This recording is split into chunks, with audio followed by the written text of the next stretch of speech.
ನಾವು ನಮ್ಮ ದೇಶದ the motto of the republic, ನಮ್ಮ ಗಣತಂತ್ರದ ಘೋಷವಾಕ್ಯ ಏನಂದ್ರೆ ಸತ್ಯಮೇವ ಜಯತೆ. ಇದು ಅಸತ್ಯಮೇವ ಜಯತೆ. ಈಗ IPL ಟೂರ್ನಮೆಂಟ್ ನಡೀತಿದೆ. IPL ನಲ್ಲಿ ಅಂಪೈರ್ ಒಂದು ವೇಳೆ ಆ ಆಟ ಶುರುವಾಗುವುದಕ್ಕೆ ಮುಂಚೆನೆ ನಾನು ಈ ಪಂದ್ಯವನ್ನು ನಾನು ಗೆಲ್ಲಿಸುವನು, ಈ ತರ ತೀರ್ಮಾನ ಮಾಡಿ ಅವನು ಅಂಪೈರ್ ಕೆಲಸ ಮಾಡಿದರೆ ಯಾವ ತರದ ಮ್ಯಾಚ್ ಫಿಕ್ಸಿಂಗ್ ಆಗಬಹುದು, ಅದೇ ತರದ ಮ್ಯಾಚ್ ಫಿಕ್ಸಿಂಗ್ ಸನ್ನಿವೇಶ ಇವತ್ತು ನಮ್ಗೆ ಕಾಣ್ತಾ. ಬಿಹಾರ್ನಲ್ಲಿ ಅಂದ್ರೆ ಯಾವ ನಿತೀಶ್ ಕುಮಾರ್ ಅವರಿಗೆ ಇದೇ ಮೋದಿ ಮತ್ತು ಅಮಿತ್ ಶಾ ಹೇಳಿದ್ದೇನೆಂದ್ರೆ ಇನ್ನು ಮೇಲೆ the doors R close for Nitish Kumar ಅಂತ ಹೇಳಿದವರು, ಅದೇ ನಿತೀಶ್ ಕುಮಾರ್ ಅವರನ್ನ ಮತ್ತೆ ತಮ್ಮ ಕೋಲಿಷನ್ ನಲ್ಲಿ ತೆಗೆದುಕೊಂಡು ಮುಖ್ಯಮಂತ್ರಿ ಮಾಡ್ತಾರೆ. ವಿರೋಧಿ ಪಕ್ಷಗಳ ರಾಜ್ಯ ಸರ್ಕಾರಗಳನ್ನ ಯಾವ ರೀತಿ ಉರುಳಿಸ್ತಾರೆ ಅದನ್ನ ನಾನು ಬಾಂಬೆನಲ್ಲಿರುವವನು, ಮಹಾರಾಷ್ಟ್ರದಲ್ಲಿ ನಾವು ನೋಡಿದ್ದೇವೆ, ನೀವು ಕೂಡ ನೋಡಿದ್ದೀವಿ. ಈ ಪುಸ್ತಕದಲ್ಲಿ ಒಂದು ಮಾತನ್ನ ಪರಕಾಲ್ ಪ್ರಭಾಕರ್ ಹೇಳ್ತಾರೆ. ಮೋದಿಯವರು ಪ್ರಧಾನಮಂತ್ರಿ ಆಗೋಕ್ಕಿಂತ ಮುಂಚೆ 2014ರಲ್ಲಿ ಏನ್ ಹೇಳಿದ್ರು, ನಾನು ಟೀಮ್ ಇಂಡಿಯಾ ಕಟ್ತೇನೆ.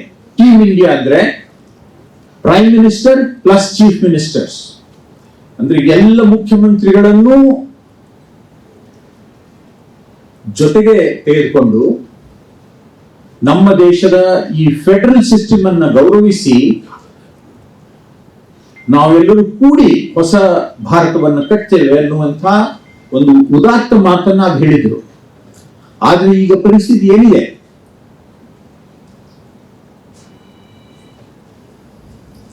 ಕಾಂಗ್ರೆಸ್ ಪಕ್ಷದ ಈ ಪ್ರಣಾಳಿಕೆಯಲ್ಲಿ ಒಂದು ಬಹಳ ಉತ್ತಮ ಮಾತು ಹೇಳಲಾಗಿದೆ.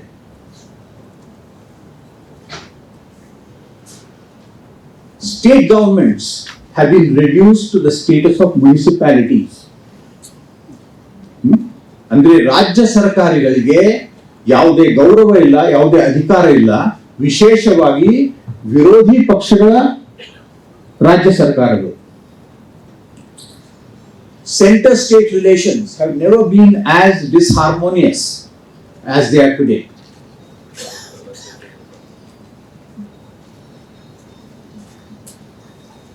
ನಾನು ಪ್ರೈಮ್ ಮಿನಿಸ್ಟರ್ ಆಫೀಸ್ನಲ್ಲಿ ಕೆಲಸ ಮಾಡಿದ್ದೇನೆ.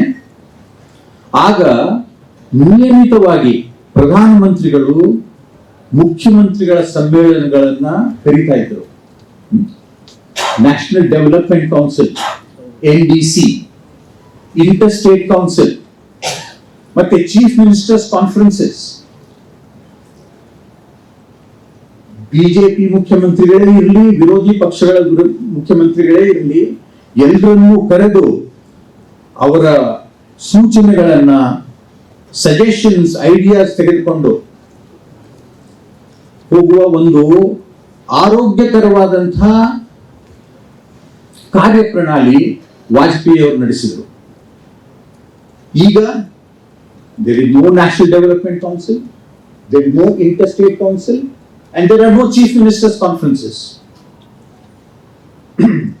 ಇಷ್ಟಲ್ಲದೆ ವಿರೋಧಿ ಪಕ್ಷಗಳ ರಾಜ್ಯ ಸರ್ಕಾರಗಳನ್ನ ಯಾವ ರೀತಿ ಉರುಳಿಸ್ತಾರೆ ಅದನ್ನ ನಾನು ಬಾಂಬೆನಲ್ಲಿರುವವನು, ಮಹಾರಾಷ್ಟ್ರದಲ್ಲಿ ನಾವು ನೋಡಿದ್ದೇವೆ, ನೀವು ಕೂಡ ನೋಡಿದ್ದೀವಿ. ಉದ್ಧವ್ ಠಾಕ್ರೆ ಪ್ರಜಾಸತ್ತಾತ್ಮಕವಾಗಿ ಜನರೇ ಆರಿಸಿದ ಒಂದು ಕೊಯಲಿಷನ್ ನಾಯಕರವರು. ಅವರಿಗೆ ಬಹುಮತ ಇತ್ತು, ಆದ್ರೆ ಅವರ ಪಕ್ಷವನ್ನ ಮುರಿದು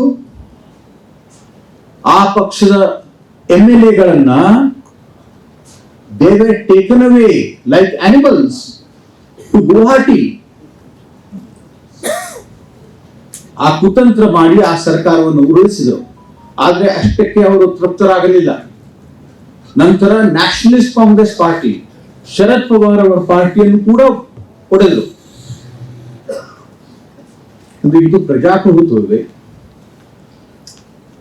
ಅದೇ ರೀತಿ ಬಿಹಾರ್ನಲ್ಲಿ ಅಂದ್ರೆ ಯಾವ ನಿತೀಶ್ ಕುಮಾರ್ ಅವರಿಗೆ ಇದೇ ಮೋದಿ ಮತ್ತು ಅಮಿತ್ ಶಾ ಹೇಳಿದ್ದೇನೆಂದ್ರೆ ಇನ್ನು ಮೇಲೆ the doors R close for Nitish Kumar ಅಂತ ಹೇಳಿದವರು ಅದೇ ನಿತೀಶ್ ಕುಮಾರನ್ನ ಮತ್ತೆ ತಮ್ಮ ಕೋಲಿಷನ್ ನಲ್ಲಿ ತೆಗೆದುಕೊಂಡು ಮುಖ್ಯಮಂತ್ರಿ ಮಾಡ್ತಾರೆ.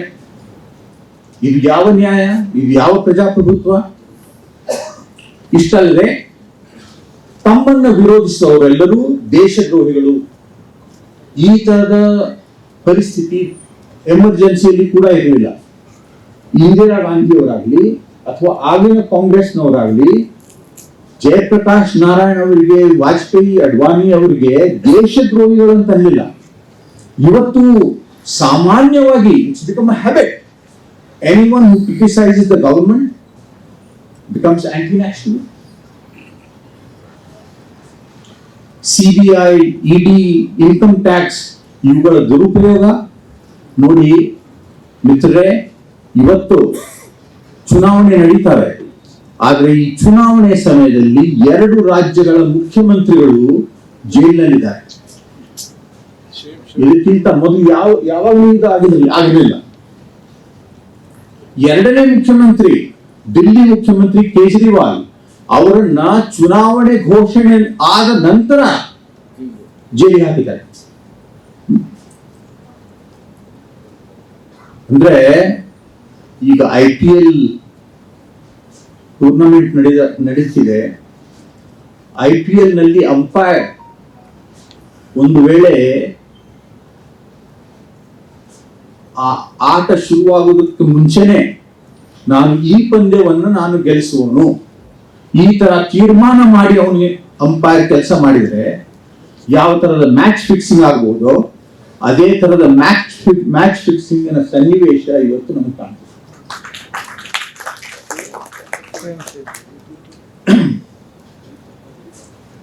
ಇಲೆಕ್ಟ್ರಲ್ ಬಾಂಡ್ಸ್,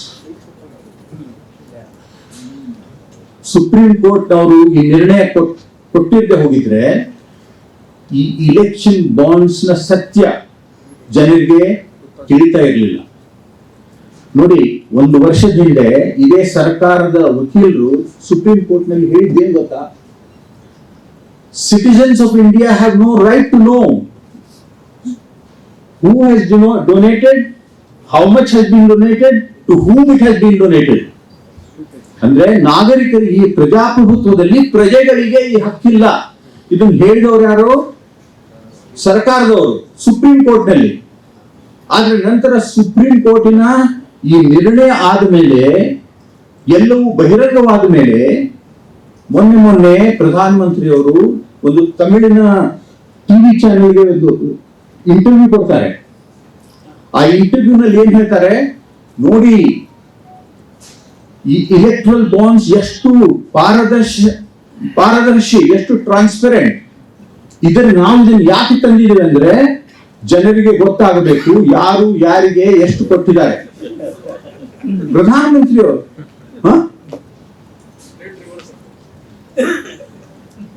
ನಾವು ನಮ್ಮ ದೇಶದ the motto of the republic, ನಮ್ಮ ಗಣತಂತ್ರದ ಘೋಷವಾಕ್ಯ ಏನಂದ್ರೆ ಸತ್ಯಮೇವ ಜಯತೆ.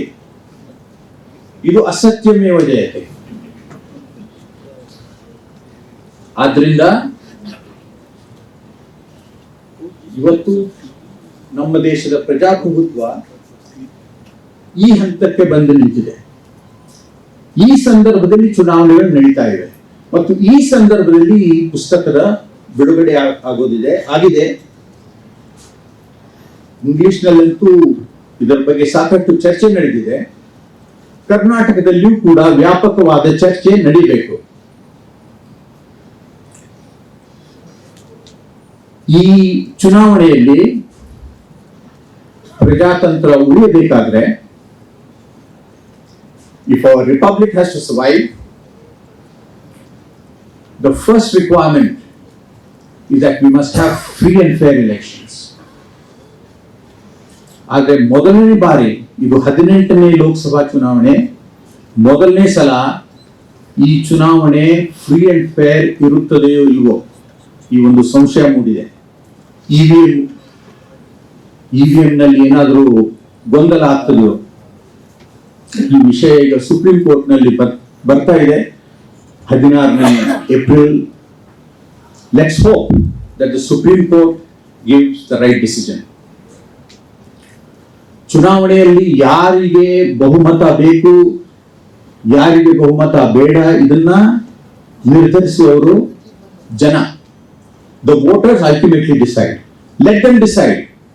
ಆದ್ರೆ ಫ್ರೀ ಅಂಡ್ ಫೇರ್ ಇಲೆಕ್ಷನ್ಸ್ ಆಗದೆ ಹೋದ್ರೆ ಇವತ್ತು ನಾವು ನೋಡುತ್ತಿರುವ ಅನಾಹುತ 100 ಪಟ್ಟು ಹೆಚ್ಚು ನಾಳೆ ಆಗೋದಿದೆ. ನಾನು ಕಾಂಗ್ರೆಸ್ನವನಲ್ಲ, ಇವತ್ತು ನಾನು ಬಿಜೆಪಿಯಲ್ಲಿ ಕೂಡ ಇಲ್ಲ. ಆದ್ರೆ ಪ್ರಜಾಪ್ರಭುತ್ವ ಉಳಿಬೇಕು. ಅದಕ್ಕಾಗಿ ನಾನು ಕರ್ನಾಟಕದ ಜನತೆಗೆ ಒಂದು ಮನವಿ ಮಾಡ್ಕೋತೇನೆ, ಅಪೀಲ್ ಮಾಡ್ತೇನೆ. Vote in such A manner that democracy survives in India. ಬಿಜೆಪಿಯ ಸ್ಲೋಗನ್ ಅಬ್ ಕಿ ಬಾರ್ 400 ಪಾರ್. ಅದು ಯಾವ ರೀತಿ ಈ ಜಾದು ಆಗೋದಿದೆಯೋ ಗೊತ್ತಿಲ್ಲ. ಆದ್ರೆ ಫ್ರೀ ಅಂಡ್ ಫೇರ್ ಇಲೆಕ್ಷನ್ಸ್ ಆದ್ರೆ 400 ಪಾರ್ ಸಾಧ್ಯವೇ ಇಲ್ಲ. ಹೆಚ್ಚಿನ ವಿಡಿಯೋಗಳಿಗೆ ಪ್ರತಿಧ್ವನಿ ಯೂಟ್ಯೂಬ್ ಚಾನೆಲ್ ಸಬ್ಸ್ಕ್ರೈಬ್ ಮಾಡಿ, ಬೆಲ್ ಐಕಾನ್ ಕ್ಲಿಕ್ ಮಾಡಿ.